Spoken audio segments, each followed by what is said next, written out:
Sidang ujian terbuka presentasi saudara Asgar Marsuki akan dimulai. Pemberi silakan maju depan Dewan Penguji.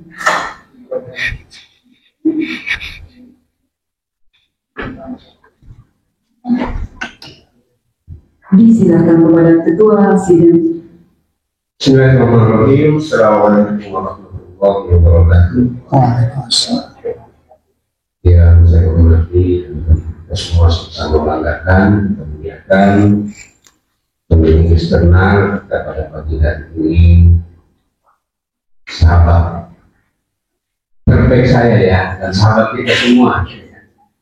Sahabat kita semua yang ini adalah Bapak Dr. Abbas Langan MAG, Asosiat Profesor dalam bidang tafsir hadis yang juga sekaligus sebagai rektor UIN Palopo-nya. Yang saya hormati seluruh Dewan Penguji yang alhamdulillah ada bersama kita semua, Romo Vendus beserta pendampingnya dan keluarga besarnya. Hadirin para tamu undangan, izinkan juga saya menyapa hadir di tengah-tengah kita Bapak Profesor Dr. Haji Sulfirman SS MPD dengan Fakultas Tarbiyah dan Ilmu Keguruan UIN Palopo. Alhamdulillahirrahmanirrahim. Wassalatu wassalamu ala asyrofil anbiya'i wal mursalin wa ala alihi wa sahbihi ajma'in. Pertama-tama bersyukur kita panjatkan kehadirat Allah Subhanahu wa taala hari ini bisa hadir dalam kegiatan akademik yang sangat sakral ya, ujian terbuka disertasi atau ujian promosi doktor atas nama Asgar Marsuki SPDI MPD. Selanjutnya selawat dan salam kami berikan kepada junjungan Nabi Muhammad SAW yang menjadi baik para Dewan Penguji yang saya hormati, wabil khusus kepada penguji eksternal yang pada kesempatan ini, kembali dengan mengucapkan Bismillahirrahmanirrahim. Ujian promosi doktor secara resmi saya buka.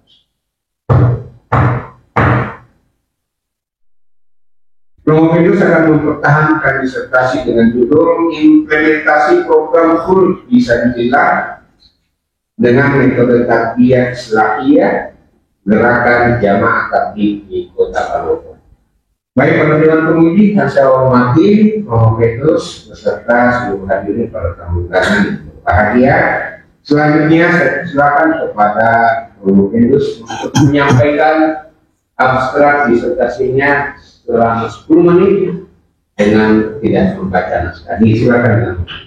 Assalamualaikum warahmatullahi wabarakatuh. Bismillahi walhamdulillahi wassalatu wassalamu ala rasulillah. Bismillahi ma sya'allahu kana ma lam yasha' wa lam yakun. Bismillahilladzi la yadurru ma'asmihi syai'un fil ardi wa la fis sama' wa huwa as-sami'ul 'alim. Subhanal Malikil Quddus, Subuhul Quddus Rabbuna wa Rabbul Malaikatu war Ruh. Subhanaka la ilma lana illa ma 'allamtana innaka antal alimul hakim. Yang kami muliakan dengan segala rasa ta'zim para guru besar yang maha terpelajar, pimpinan sidang pribadi Profesor Dr. Hashim Haddad MAG, promotor dan penguji pribadi Profesor Dr. Haji Syahruddin Usman MPD, Profesor Dr. Amrah Kasim LCMA, Profesor Dr. Haji Munawir Kamaluddin MAG yang masih dalam perjalanan, pribadi Profesor Dr. Haji Mishkat Malik Ibrahim MSI dan Dr. Haji Andi Abdul Hamzah LZ MAG. Yang kami banggakan penguji eksternal, dalam hal ini Rektor UIN Palopo, pribadi Bapak Dr. Abbas Langaji MAG,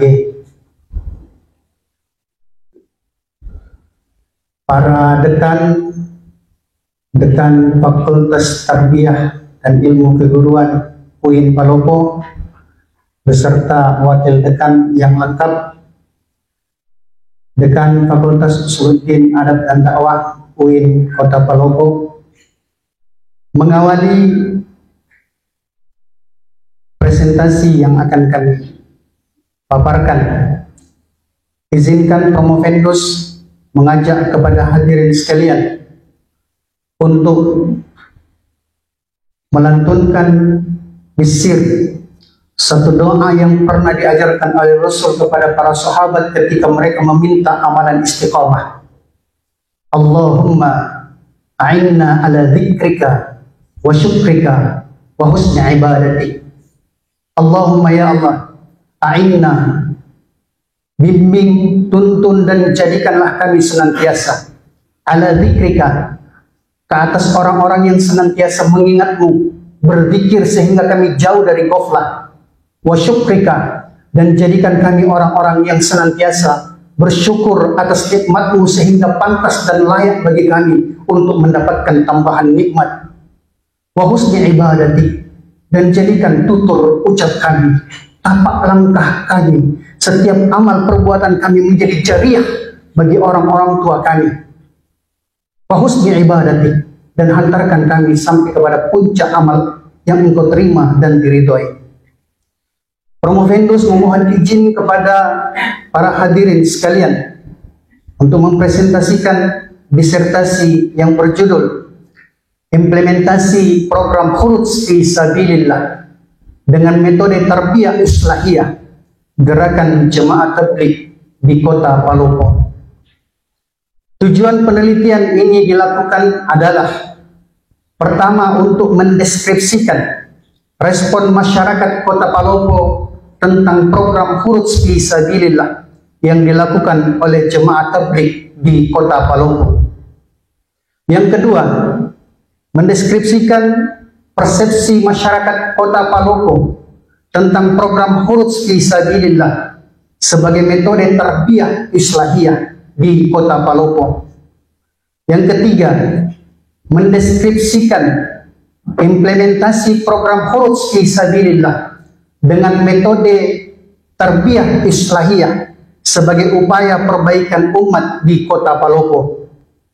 Yang keempat, mendeskripsikan efektivitas program Khuruj fi Sabilillah dengan metode tarbiyah islahiyah Gerakan Jemaah Tabligh di Kota Palopo. Adapun jenis penelitian yang digunakan adalah penelitian kualitatif yang bersifat deskriptif analitis dengan melakukan pendekatan fenomenologis. Pengumpulan data dilakukan pada saat penelitian dengan teknik wawancara, observasi partisipan, dan studi dokumentasi. Data yang dikumpulkan dianalisis dengan menggunakan model analisis interaktif menggunakan 3 bentuk, yakni kondensi data sebagai pemilihan fokus, display data sebagai proses penyajian dan penguraian, pengujian keabsahan data, kemudian menarik kesimpulan. Hasil penelitian disertasi yang dilakukan menunjukkan bahwa pertama, respon masyarakat Kota Palopo dengan program Khuruj fi Sabilillah yang dilakukan oleh Jemaah Tabligh mengikuti pada pola penerimaan yang bersifat terbuka, merujuk pada makna yang muncul secara alami dalam kehidupan masyarakat adat Kota Palopo, masyarakat adat inklusif yang terbuka. Kedua, persepsi masyarakat Kota Palopo tentang program Khuruj fi Sabilillah sebagai metode tarbiyah islahiyah mengarah pada pendekatan sofistik yang memprioritaskan pada pembersihan jiwa. tazkiyatun nafs. Yang ketiga, implementasi program khuruj fisabilillah dengan metode tarbiyah islahiyah adalah jalan atau torekoh perbaikan umat yang dilakukan oleh jemaah tabligh di Kota Palopo yang perlu meningkatkan selektivitas pada para implementer yang tepat sesuai dengan kompetensi ketika melaksanakan program khuruj fisabilillah. Yang keempat, efektivitas program khuruj fisabilillah dengan metode tarbiyah islahiyah sebagai upaya perbaikan umat tampak pada pengalaman dan pengamalan para ahbab aktivis jemaah tabligh sebagai manifestasi hijrah secara bertahap-tahap. Adapun implikasi penelitian yang dilakukan adalah: pertama, upaya untuk menjaga citra jemaah tabligh yang telah mendapatkan respon baik dari masyarakat Kota Palopo hendaknya menjadi tanggung jawab bersama. Upaya untuk menjalin harmonisasi dengan semua unsur dalam masyarakat akan melanggengkan gerakan jemaah tabligh sebagai mitra pemerintah dan ulama yang berdampingan dengan harakah-harakah Islam yang lain. Kedua, perubahan yang terjadi terhadap anggota jemaah tabligh yang telah menyelesaikan masa khuruj 40 hari dan 4 bulan hendaknya mampu menjadi jawaban atas persepsi masyarakat tentang menelantarkan keluarga ketika ditinggal khuruj fisabilillah. Yang ketiga, melakukan seleksi kepada para implementer karena keberhasilan daripada metode tarbiyah islahiyah bergantung kepada implementer. Keberhasilan dan kegagalan tersebut ditentukan oleh implementer. Oke. Ya, Saya sedikit. ya, tidak apa-apa, nanti disimpan aja pertanyaan-pertanyaan yang insya Allah akan diajukan kepada saudara. Itu ya, waktunya sudah 10 menit. Oke, baik, kita lanjutkan. Kita memasuki babak pengajuan pertanyaan-pertanyaan, dan untuk kesempatan pertama saya persilakan kepada Bapak Dr. Haji Abdul Hamzah SIMAG. Disilakan dengan waktu maksimal 7 menit. Silakan. Bismillahirrahmanirrahim. Assalamualaikum warahmatullahi wabarakatuh. Waalaikumsalam. Alhamdulillahirabbil alamin, wassalatu wassalamu ala Rasulillah sayyidina Maulana Muhammadin wa ala alihi wa ashabihi ajmain. Amma ba'du. Terima kasih pada Bapak pimpinan sidang sekaligus sebagai Wakil Direktur Pasar Sarjana UIN Makassar yang memberikan kesempatan kepada saya untuk memberikan beberapa pertanyaan yang harus dijawab oleh Bapak Pendus. Disertasi ini menyebutkan bahwa implementasi program khuruj fisabilillah ya, dengan metode tarbiyah islahiyah sebagai upaya perbaikan umat itu perlu untuk meningkatkan selektivitas kepada implementer yang tepat. Nah, namun kajian mendalam tentang bagaimana metode ini dapat menjadi instrumen transformasi sosial dan efektif, khususnya dalam konteks masyarakat urban modern yang heterogen, masih perlu dikembangkan. Di pertanyaannya, jadi meskipun penelitian Anda ini ya menemukan bahwa tarbiyah islahiyah jamaah tabligh di Kota Palopo mengarah pada pendekatan sufistik yang memprioritaskan pembersihan jiwa. Nah, bagaimana Anda menganalisis keterbatasan metodologis di dalam pendekatan ini jika dikaitkan dengan teori perubahan sosial modern dari si Tongkar yang menekankan pentingnya pemberdayaan struktural yang selain transformasi individual? Apakah fokus pada aspek tazkiyah nafs atau pembersihan jiwa tanpa disertai yang pembangunan sistemik mampu menciptakan transformasi sosial yang berkelanjutan dalam konteks problematika masyarakat kontemporer. Silakan Anda jawab. Mohon izin kami berikan jawaban bahwasanya teori yang disampaikan oleh Stomka tentang pemberdayaan struktural ketika dilihat penerapannya dalam gerakan jemaah tabligh yang dominan lebih kepada sofistik tazkiyatun nafs untuk pembersihan jiwa, ternyata masih ada satu hal yang perlu dibenahi, yakni menghindari kesenjangan individual dengan struktural. Terkadang sibuk dengan kesolehan pribadi sehingga abai dengan lingkungan sekitarnya, sehingga Promovendus melihat perlunya ada cakupan perluasan di dalam program jemaah tabligh, karena cakupan perluasan yang perlu di dalam kesempurnaan agama yakni mencakup antara sosial, ekonomi, dan religi, sehingga perlu adanya islah mujtama, perbaikan secara berkesinambungan. Kalaulah mungkin sudah berada dalam tazkiyatun nafs, tazkiyatun nufus, bagaimana kelak nanti ya ada yang bisa menjadi motivator, ada yang bisa mengarahkan, menuntun untuk sampai kepada islah mujtama. Dan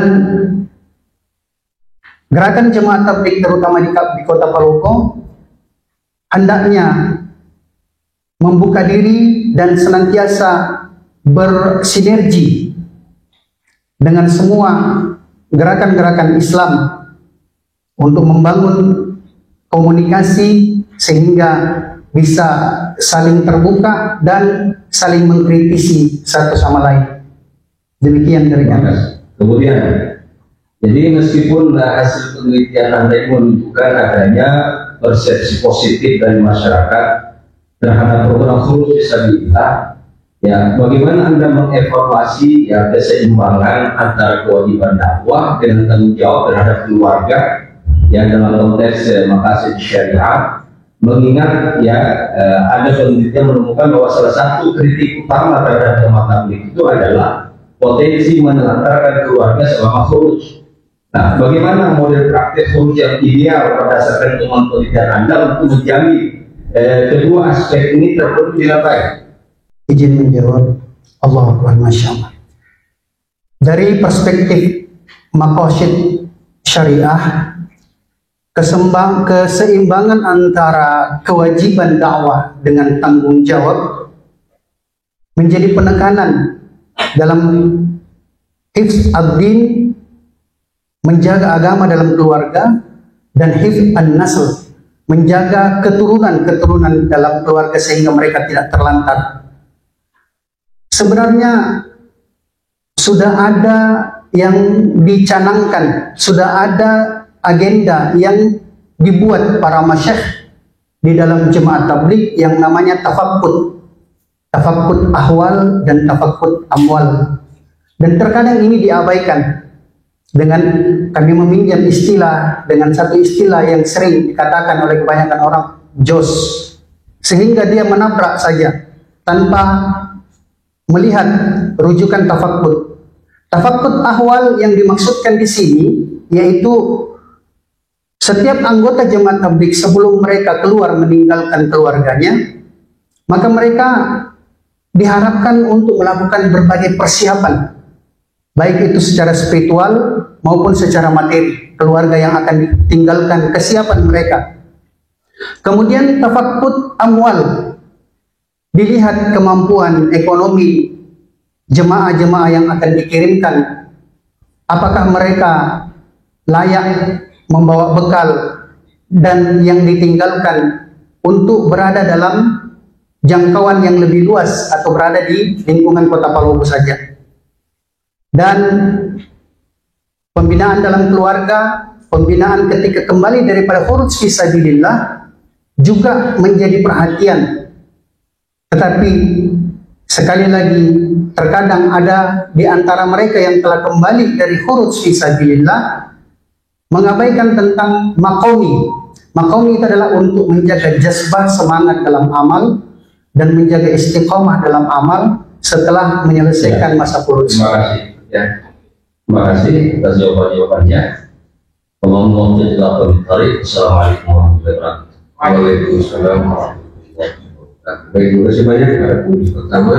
Selanjutnya saya persilakan kepada penguji kedua, Ibu Profesor Dr. Muskarma Ibrahim Misi, disilakan dengan waktu maksimal 5 menit. Bismillahirrahmanirrahim. Assalamualaikum warahmatullahi wabarakatuh. Waalaikumsalam. Yang saya hormati Bapak Profesor Dr. Hasim Haddad SHMAD selaku Wakil Direktur Pasca Sarjana. Yang saya hormati segenap tim penguji dalam hal ini promotor, kopromotor, dan juga penguji utama. Dan yang teristimewa pada hari ini alhamdulillah hari penguji eksternal Bapak Rektor UIN Palopo, ya, Bapak Dr. Abbas Manaji MAD, senang sekali bisa bersama-sama di kesempatan ini.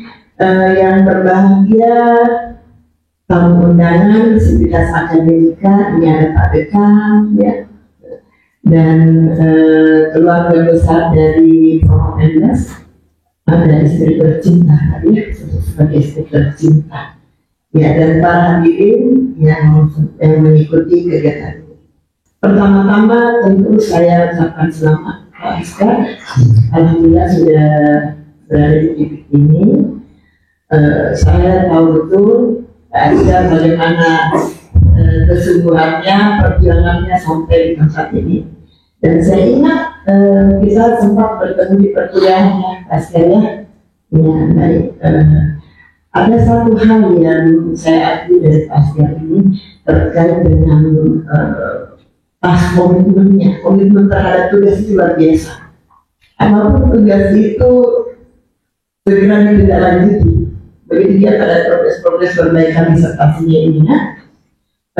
Dan saya mengapresiasi disertasi ini karena memang mengangkat terkait dengan penelitian ini terkait dengan program khusus fisabilillah, dan yang kedua kata kuncinya pada metode tarbiyah sebenarnya.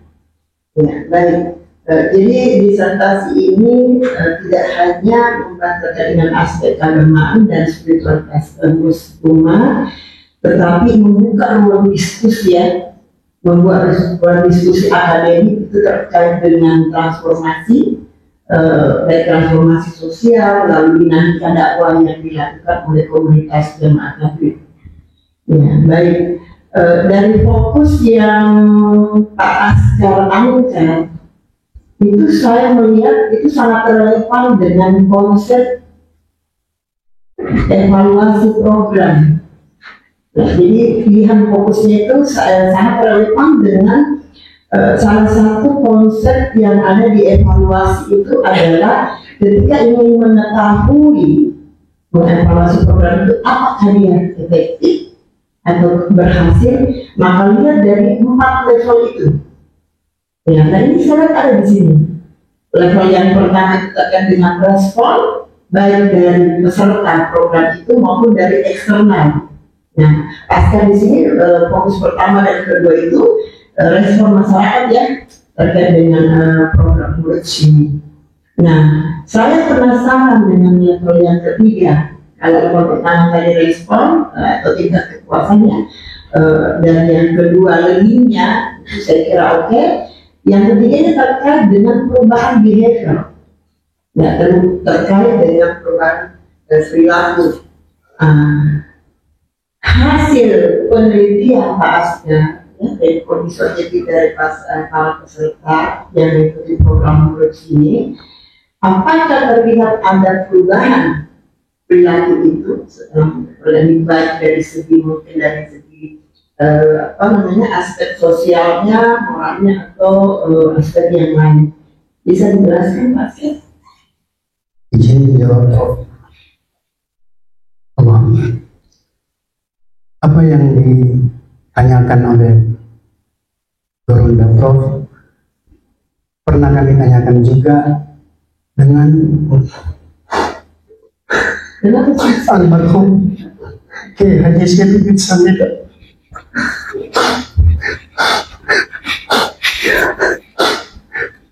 Putrinya hadir, wakil dekan adalah putri beliau. Kami tidak menyangka kalau disertasi ini adalah warisan kenangan indah dari beliau.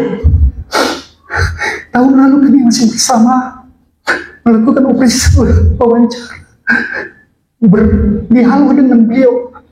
Pertanyaan yang sama juga kami sampaikan. Tetapi Masya Allah luar biasa. Sekali lagi kami tidak menyangka bahwasanya disertasi ini adalah warisan kenangan indah dari beliau, almarhum Kiai Haji Syed bin Samida. Ketika kami bertanya dengan beliau, beliau juga menjawab sebagai seorang dosen ketua MUI pada saat itu. Beliau katakan, kalau kita ingin menilai jemaah tabligh dengan numerik, dengan angka-angka, maka insya Allah kita akan sulit untuk menemukannya. Tetapi perubahan penilaian yang dimaksudkan bukan penilaian numerik, karena penilaian di dalam gerakan jemaat tabligh, maaf, saya meminjam bahasa beliau. Saya tidak menjawab atas diri saya. Beliau katakan, metode sofistik yang dilakukan di dalam gerakan jemaat tabligh berhubungan dengan hati, sehingga beliau memutuskan pembicaraan saat itu. Beliau katakan, nanti malam saya akan sempurnakan jawabannya di malam markas. Maka Masya Allah, ternyata malam markas dia katakan dihadiri oleh ribuan jemaah malam Jumat. Beliau katakan, saat ini kota Palopo sudah aman dan damai. Kemudian beliau tenang, diam. Tapi beliau lanjutkan, kenapa? Karena semua preman sudah duduk di dalam majelis saya, katanya. Karena preman-preman yang dulu buat kacau, preman-preman yang bertato, hari ini duduk di depan saya, kata beliau. Bahkan beliau katakan, ketika preman ini membuka bajunya yang penuh bertato, orang tidak akan percaya kalau anak mereka sekarang menjadi hafidh. Saya hanya mengadopsi jawaban dari beliau. Demikian, Prof. Sudah baik Pak Bapak, sambung dulu, bisa minum dulu. Kembalikan ke Pak. Terima kasih. Assalamualaikum warahmatullahi wabarakatuh. Saya beri kesempatan untuk Cukup. Siap. bisa dilanjutkan. Siap. Oke, selanjutnya kami silakan kepada Uni Eksternal Bapak Dr. Abbasul Haji. Mungkin disilakan dengan tentunya waktu lebih lama sedikit. Assalamualaikum warahmatullahi wabarakatuh. Yang pertama, kerusian Bapak Profesor Nasional, yang pertama para guru besar dan para promotor pendidik dan hadirin berbahagia. Yang pertama-tama merupakan kebahagiaan tersendiri bagi saya selaku rektor UI Palopo ketika dosen kami yang kebetulan berkontribusi kepada mahasiswa di S2 ketika masih sebagai direktur proses sarjana dan bisa menyelesaikan studinya dengan baik. Kalau bisa sampai pada tahapan ini, saya ingin mengucapkan terima kasih dan penghargaan setinggi-tingginya kepada Rektor Makassar, Direktur Persatuan dan segenap dosen yang terlibat dalam pencapaian materi prestasi hari ini berbahagia dan secara kronologis. Selanjutnya untuk menggunakan kesempatan kali ini, saya ingin menyampaikan pertanyaan yang sederhana saja. Saudara Asker yang berorganisasi bahkan aktif di komunitas ini, pertanyaan yang sederhana bagi peneliti adalah bagaimana peneliti selama ini menjaga jarak antara keberadaannya sebagai jamaah tabligh dengan jamaah tabligh yang menjadi objek penelitiannya. Karena nanti kan kalau bahasa anak itu dia rumah itu pasti menjadi semua, pasti positifnya semua. Kalau seorang cerita saya tentang meneliti tentang bahwa semuanya baik, dan saya akan selalu menutupi dia kurang baik. Sedangkan kan bagi peneliti tidak boleh, peneliti harus menyampaikan apa yang jadi. Sebenarnya pertanyaannya adalah bagaimana peneliti menjaga jarak antara statusnya sebagai peneliti dan statusnya sebagai bagian dari komunitas jamaah tabligh. Mohon izin menjawab. Alhamdulillah, bukan cuma saya dan ternyata banyak yang lain termasuk yang kami tuliskan di dalam disertasi para intelijen. Mereka awalnya menginteli, mereka awalnya ingin tahu tentang jemaah tabligh. Kalau saya menjadi anggota bagian jemaah tabligh itu adalah setelah jatuh cinta meneliti seperti para intelijen yang lain. Dan Promovendus menempatkan diri sebagai observan partisipan. Ada hal-hal yang tidak bisa diungkap kalau kita tidak iktikaf bersama mereka. Ada rasa yang tidak bisa terbahasakan ketika tidak menjadi bahagian dari mereka. Tetapi Promovendus ketika meneliti seperti saran para promotor kami, menarik diri bukan sebagai pelaku, bukan sebagai penggiat daripada gerakan jemaah tabligh, tetapi kenangan yang rasa yang terungkap. Satu masa ketika kami telah melakukan penelitian, mencoba-coba untuk merasakan bagaimana mereka ketika mendatangi satu rumah, dari rumah ke rumah. Kami ikut dan rumah kedua kami meminta. Setelah kami meminta, ternyata Masya Allah, Tuhanudzubillah, kami mendapatkan celaan, cacian, dicaci maki sama tuan rumah, diusir pergi. Kami dengan santun minta mohon izin pergi. Tetapi tidak lama kemudian, ternyata tuan rumah datang dengan anaknya adalah mahasiswa kita. Anaknya beritahu, Pak, dosenku tadi itu kita marahi. Tetapi saya kembali ke masjid, saya malah kaget ketika dia datang dengan anaknya. Persoalan-persoalan ini tidak akan bisa terungkap kalau sekiranya tidak menjadi bahagian, tidak merasakan seperti apa mendapatkan cacian, seperti apa keadaan-keadaan mereka, baik buruknya pun juga. Alhamdulillah, arahan daripada promotor kami, semua kami tuangkan di dalam disertasi kami, yaitu feedback dari program yang dilaksanakan.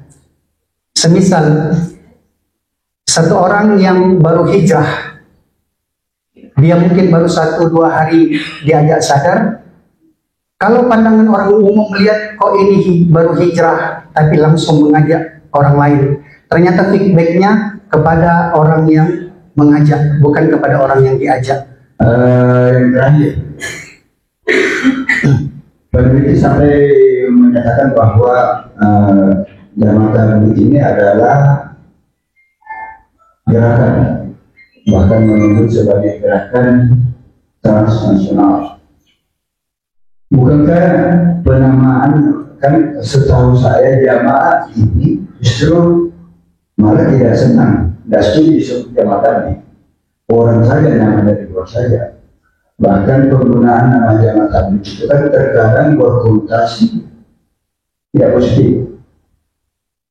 Bagaimana saudara menjelaskan? Terima kasih. Mohon izin menjawab. Jadi tadi kami lengkapi teori Stomka yang dijadikan rujukan perubahan secara individual dan struktural. Kemudian gerakan jemaah tabligh, gerakan transnasional yang tidak terstruktur, tidak ada istilah anggota, tidak ada istilah ketua, tidak ada istilah pimpinan dan sebagainya. Yang diminta adalah pendekatan panggilan hati, sehingga siapa saja yang merasa terpanggil untuk islah, untuk perbaiki dirinya, maka mereka akan bergabung dengan sendirinya. Tidak ada doktrin di dalamnya, tidak ada propaganda, sehingga mereka bisa bergerak lintas kabupaten, provinsi, bahkan ke luar negeri. Demikian. Baik, terima kasih banyak kepada peneliti eksternal yang memberikan pertanyaan. Selanjutnya saya persilakan kepada penguji berikutnya Bapak Profesor Dr. Haji Munawir Kamal sebagai Hadi. Silakan dengan waktu maksimal 7 menit. Assalamualaikum warahmatullahi wabarakatuh. Waalaikumsalam. Yang sama kita hormati pimpinan sidang yang adalah sebagai Pak Wadi Sarjana, yang sama kita hormati para Dewan Penguji khusus dan spesial pada pendidik eksternal. Kesempatan yang berbahagia ini saya harus menyampaikan kepada seluruh hadirin dan seluruh Dewan Penguji. Kalau saya karena tugas yang harus ditunaikan. Baik, selamat dan sukses kepada saudara Askan Marsudi yang kita sampai pada promosi hari ini. Saya termasuk orang yang sangat bersifat kepada yang bersangkutan. Bukan hanya karena intensitas interaksi saya yang sedemikian padat, tapi juga memang dalam beberapa kesempatan beliau menunjukkan kepribadian yang patut dikatakan sebuah teladan, dan saya punya kesimpulan ini tidak lepas dari pengaruh tarbiyah yang dialami selama di Jakarta. Dalam pengamatan saya, paling tidak ada 3 hal yang berusaha dihindari oleh Jakarta. Yang pertama, berusaha menghindari persoalan yang menyangkut masalah politik. Karena itu dia tidak terafiliasi oleh satu partai bahkan ormas makhluk. Yang kedua, tidak pernah menyentuh persoalan khilafiyah. Mereka menghindari untuk membicarakan persoalan khilafiyah sebagaimana organisasi-organisasi yang lain. Dan yang ketiga adalah tidak ingin menyentuh persoalan status sosial. Karena itu dalam bidang publik hampir mereka itu tidak mengenal bahwa si ini jabatannya ini punya ini dan seterusnya. Karena memang ada kesamaan di sana. Ini patut diapresiasi. Daripada hal yang lain ini menjadi kritikan. Ketika menyangkut persoalan politik misalkan, sangat disayangkan bahwa Islam sebagai agama dan kafah sebenarnya tidak hanya menyasar persoalan perilaku, dan juga menyangkut persoalan politik yang menyangkut persoalan orang banyak. Mengapa jamaah tabligh menghindari? Itu salah satu bagian dari wilayah dakwah yang sangat menentukan dan strategis. Lalu kemudian status sosial juga demikian halnya. Kenapa terkesan ya, menghindari? Bahkan kritikan yang sering dilontarkan kepada jamaah tabligh ini terlalu melemahkan fungsi seorang pemimpin rumah tangga di dalam mengayomi atau memberikan nafkah kepada keluarganya. Dan hadis mengatakan kafal mal isma ayubayya wal Cukuplah seseorang dikatakan berdosa dan melakukan kesalahan besar, bahwa dia sudah melantarkan orang yang menjadikan menjawab. Bahkan dalam sebuah hal katakan binan anfaqtahu ala raqabati, binan anfaqtahu bisabilillah, binan anfaqtahu ala masjid, wa binan anfaqtahu ala ahli a'zamu ajra anda anfaqtahu ala. Bila pelajaran perjuangan, bila pelajaran kemerdekaan budak, bila pelajaran orang miskin, dan satu bila pelajaran keluarga, yang terbaik adalah untuk keluarga. Dalam posisi khuruj ini sangat melemahkan fungsi keluarga. Nah, bagaimana saudara menilai dari dua aspek ini, dari aspek politik dan aspek sosial? Nah, mohon izin ya. Sepengetahuan kami dari informasi para faisalat yang berada di markas menjelaskan kenapa mereka tidak terlibat langsung dalam politik praktis. Sebelumnya diberikan jawaban bahwasanya kebebasan untuk memilih tidak dibatasi dan itu adalah hak pribadi. Tetapi untuk kemudian menjadikan jemaah tabligh sebagai kendaraan untuk perekrutan dan sebagainya, itu tidak tidak dibenarkan oleh para faisalat. Sehingga beliau jelaskan karena di dalam jemaah tabligh tidak ada ID card, nomor anggota dan sebagainya, siapa saja yang melanggar usul yang disebutkan berarti dia telah mengeluarkan dirinya secara otomatis. ya. Saya ada pernah menulis beberapa hari yang lalu, benci tanpa kata tanpa benci. Bijak dalam bentuk kata itu sangat relevan di semayangkan buat jamaah tabligh. Tapi ada tulisan saya yang satu, cinta tanpa rumah dan rumah tanpa cinta. Dan aspek ini jamaah tabligh sepertinya, ya ini yang perlu dijawab dengan kita sebagai saudara. Sepertinya jamaah tabligh tidak terlalu konsen di dalam mengurusi keluarga, padahal persoalan keluarga itu menjadi persoalan yang sangat penting. Bahkan Nabi katakan khairukum ahli. Bagaimana Anda melihat itu dalam interaksi dengan keluarga? Mohon izin menjawab. Interaksi dengan keluarga dilakukan oleh jemaah tabligh semisal untuk 3 hari dalam setiap bulan. Mereka menganggap apakah tidak cukup waktu saya 27 hari di rumah, di tempat kerja, kemudian 3 hari saya luangkan untuk umat. Malah sebagian mengatakan itu sudah sangat luar biasa ketika keluar 3 hari dalam 1 bulan, sementara 27 hari meninggalkan anak dan istri. Maka kalau pandangan mereka belum sampai kepada tahap menelantarkan. Baik, terima kasih banyak kepada Bapak Profesor. Oke, selanjutnya saya silakan Ibu Profesor Dr. Hajam Perkasa Ali, silakan dengan Bapak Imam Muslim. Terima kasih suara Tuhan. Dan semoga bersama hadir masyarakat untuk menghadiri promosi saudara Masuki. Saudara Masuki, saya nggak tahu asal engineering.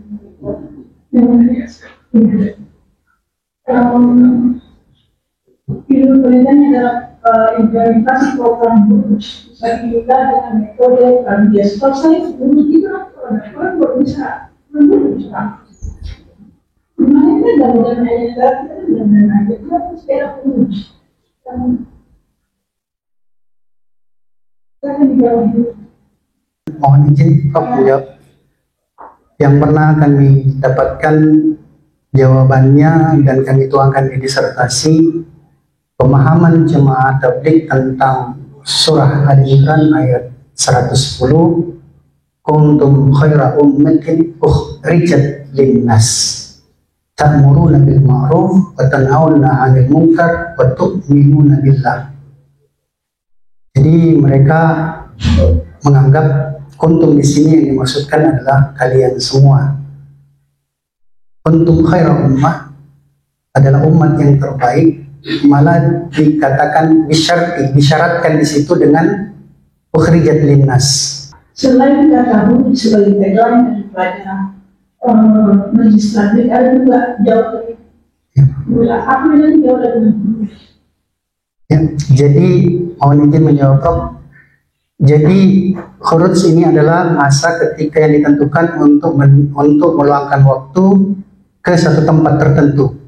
Maka ketika di sana akan berlangsung metode tarbiyah islahiyah. Metode tarbiyah islahiyah itu salah satu di dalamnya itu yaitu jaulah. Jaulah yang dikerjakan. Saya ingin sudah menjelaskan kunci seperti apa. Dan kalau kita melihat saya sebagai seorang akademisi melihat bahwa untuk mengetahui suatu organisasi itu kan ormas ya, ormas kan Harokah gerakannya tidak. dia sebagai dia kan ormas, dia harus sebuah kesepakatan. Nah kalau kita melihat bagaimana intimah pada Islam yang apa, kan kita tanya bagaimana pendapat mereka tentang perempuan. Kalau sudah yang seperti isu-isu yang sangat strategis kemudian kalau itu gimana? Izin menjawab Prof. Jadi itu pun juga menjadi santer sering juga kami dengarkan tentang isu-isu poligami dari gerakan-gerakan Islam, ormas-ormas Islam. Kalau di Jemaah Tabligh tidak ada anjuran untuk berpoligami, tetapi kemudian dilihat ada ketentuan kalau dia sudah masuk di dalam makom asatidz para ustadz apalagi ulama dan ada keinginan maka ditafakut. Tetapi kalau dia tidak, dia orang awam, orang biasa, maka sama sekali tidak dibenarkan. Jadi kalau sudah ustadz dan ada keinginan dimusyawarahkan karena asasnya adalah musyawarah. Berikutnya Bapak Profesor Dr. Hasan Usman yang lagi disahkan dengan maksimal 7 menit. Bismillahirrahmanirrahim. Assalamualaikum warahmatullahi wabarakatuh. Yang sudah saya hormati tim penguji, khususnya pada penguji eksternal, promotor, hadirin, keluarga kelompok dengan kelompok, dan yang berbahagia adalah saudara Asgar dengan semangat yang tinggi. Begitu kan dalam memang gurunya beliau ini begitu semua gurunya langsung menangis. Saya sampaikan harus kami keluar kalau mendapatkan sesuatu pengetahuan. Kalau tahu itu di dalamnya tidak akan bisa menemukan apa kelemahan dan kelebihan diri itu ya yang ada ini. Tentang lebih alhamdulillah yang beliau mengusahakan semuanya secara dengan pribadi bagaimana pun langsung ya dari dalam. Kita akui ya, menurut pengamatan saya Jemaah Tabligh ini dari sekian banyak pergerakan, ada yang berpolitik, ada yang tidak, semuanya tujuannya sama. Tapi yang penting Jemaah Tabligh ini adalah bagaimana meningkatkan kedekatan, terutama orang-orang yang makin jauh dari Islam, dari Islam, sosial itu tidak. Itu banyak yang berfaktor-faktor yang tadi ini masuk. Begitu kehebatannya yang tadi. Jadi kemampuan interaksi itu sangat bagus. Tidak mengenal malu. Ya, dan itu yang paling utama. Yang berpolitik itu ya politiknya kebenaran. Jadi baiklah yang berpolitik akan berpolitik, yang tidak berpolitik akan juga. Jadi tujuannya sama. Dengan cara seperti ini kan kita pasti berjaya. Kelebihan ini adalah bagus. Kita tidak mau lakukan. Ini banyak yang tidak mampu lakukan itu. Maka kami orang rumahnya, kadang-kadang diterima, kadang-kadang ditolak, kan? Terus saya datang di rumah saya, orang jamaah tabligh yang mengajak saya ke masjid, kalau saya tertarik ke masjid, saya pernah diajak buat urus, bisa berjawaban. Kalau Anda urus 3 hari, 40 hari, 4 bulan, saya sudah bertahun-tahun urus, tidak ada batasnya untuk mengajak orang kepada kebaikan. Maka saya setiap hari urus, tidak ada batasnya. Maka bisa terus, saya guru, di setiap saat saya berurus. Setiap hari saya keluar, pernah mengajak orang berdua banyak kepada murid saya. Kan tidak sama ya? Iya. Jadi saya pernah lihat, yang saya lebih hebat dari tadi. Kalau dia hanya 3 hari, 40 hari, dan 4 bulan, saya tidak mengenal. Kalau tadi saya sudah 30 tahun saya coach, ya, di 30 saya sudah coach. Nah ini, tapi harus kita bakti ya. Tapi namun demikian, karena dia selalu berakhlak yang mulia ya, karena salah mulia. Tapi kalau kita membaca berbagai sumber, ternyata juga terjadi perpecahan. Pada itu adalah terhadap terjadi perpecahan. Kalau dibaca hasil-hasil penelitian kita percaya ilmiah, bukan berdasar dari subjektivitas yang percaya ilmiah. Di Padang itu terjadi 2 kelompok jamaah tabligh.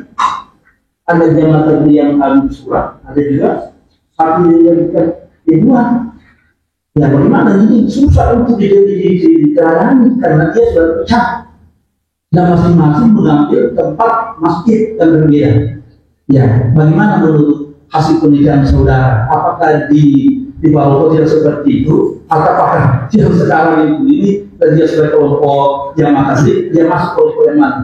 Kelompok Abnir Syurah Alami atau Nizamudin? Ya, yang mana yang Kompendus ini yang diikuti? Ya, dari sini mana? Mohon izin Prof. Dirasakan. Kalau di Makassar terbagi di Kerong-Kerong itu Syurah Alami, kemudian Kanal 3 itu Nizamuddin. Secara pribadi kami datang kepada keduanya, tidak kemudian memposisikan diri ke satu keadaan saja, bahkan ya terkadang secara pribadi kami diminta untuk memberikan tausiah di kedua tempat tersebut.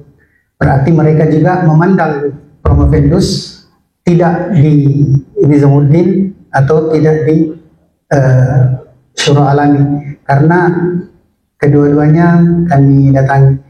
Tapi setelah kami tanyakan kenapa bisa begini, begitu juga di Palopo. Kalau di Palopo yang di Merdeka itu Nizamuddin, yang satunya di Kelapa itu Syurah Alami. Kenapa kemudian bisa pecah seperti ini?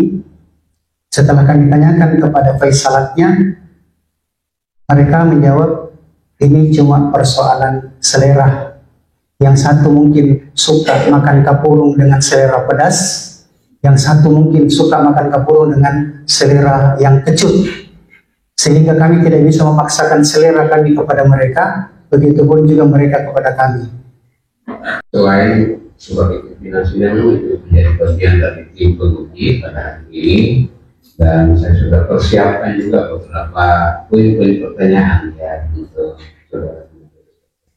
Itu semuanya tadi sebenarnya sudah yang pertanyaan terakhir tadi yang menarik bahwa ada bicara seperti ini ditunggangi juga oleh politisi ya, karena adanya perpecahan.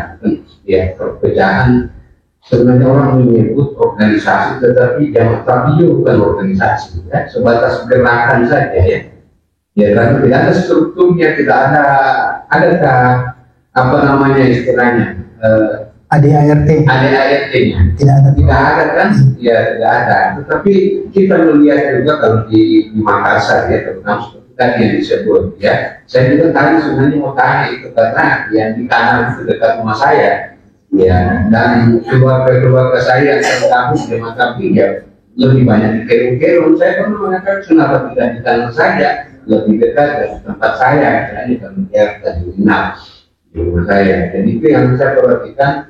Nah, itu yang pertama ya, tadi sudah disampaikan. Yang kedua ada saya lihat belakangan ini ya, bagaimana nanti Prof. menjelaskan kecenderungan ya beberapa guru besar ya, saya sebut saja ya. Ini ada kecenderungan beberapa guru besar ini tergabung dalam jamaah tabligh ya. Saya sebut saja kalau yang selalu yang kita kenal ya, Profesor Dr. mantan dekan ya Fakultas MIPA UNM ya, Hamsa Upu misalnya ya, aktif sekali itu, dan beberapa guru besar dari UNAS itu sudah tergabung, bahkan yang pernah khurud satu minggu ya berapa hari di dekat rumah masjid, karena memang kita bagian dari panitia masjid juga memberi fasilitas ya. Ada 3 orang dari guru besar yang saya sangat mengapresiasi sekali, karena setelah kesibukan mereka juga alhamdulillah bisa memberikan ya tausiah yang sangat luar biasa bagi mereka. Nah, menurut saudara Promovenus ini melihatnya seperti apa itu? Bapak ada gejala bahwa jamaah tabligh yang ada di daerah misalnya atau di kota-kota besar misalnya, dari belakang mungkin kalau level dari stratifikasi sosialnya dari low middle class tiba-tiba menjadi upper middle class ini. Ya, silakan. Mohon izin dijawab, Prof. Jadi perjuangan yang dimaksudkan tadi kepada umat akhir zaman itu ya melepaskan status-status sosialnya. Mungkin kalau di kampus kita di UIN Alauddin ada Profesor Dr. ya Andi Darussalam, di kampus kami juga ada Prof. Said. Ternyata itulah yang kalau kita melakukan pendekatan kepada mereka, ditanya, Prof, kita fasilitasnya sudah lengkap, kita pejabat, kita orang yang sudah berkecukupan, kenapa mau begini? Dia bilang, sederhana juga jawabannya, silakan ikuti saya. Selalunya begitu saja, jawaban silakan ikut saya. Itulah yang kemudian mengundang simpati, mengundang keinginan orang-orang yang mau lebih tahu supaya dia terlibat di dalamnya untuk menjawab sendiri. Cukup ya, jadi seperti halnya juga ya kalau kita bicara dengan sahabat ya Pak Salam untuk menanyakan ya, kami akrab sekali satu fakultas ya, dan ini jawaban singkatnya bahwa memang susah menceritakan karena ini adalah ya sangat personal ya, kenikmatan yang dirasakan ya ketika tergabung misalnya melakukan politik ya. Baik, terima kasih banyak kepada Prof. kepada seluruh dewan ini. Pertanyaan-pertanyaan dari dewan ini sudah selesai. Meskipun ya mungkin masih banyak beberapa pertanyaan yang kita dijawab. Karena waktu yang membatasi kita, karena itu para dewan penguji akan mengadakan sidang khusus untuk menentukan hasil ujian saudara, dan untuk itu ujian promosi di beberapa saat. Dewan Penguji akan mengadakan sidang untuk menentukan hasil keputusan ujian promosi. Promovenus dan hadirin disilakan istirahat sejenak.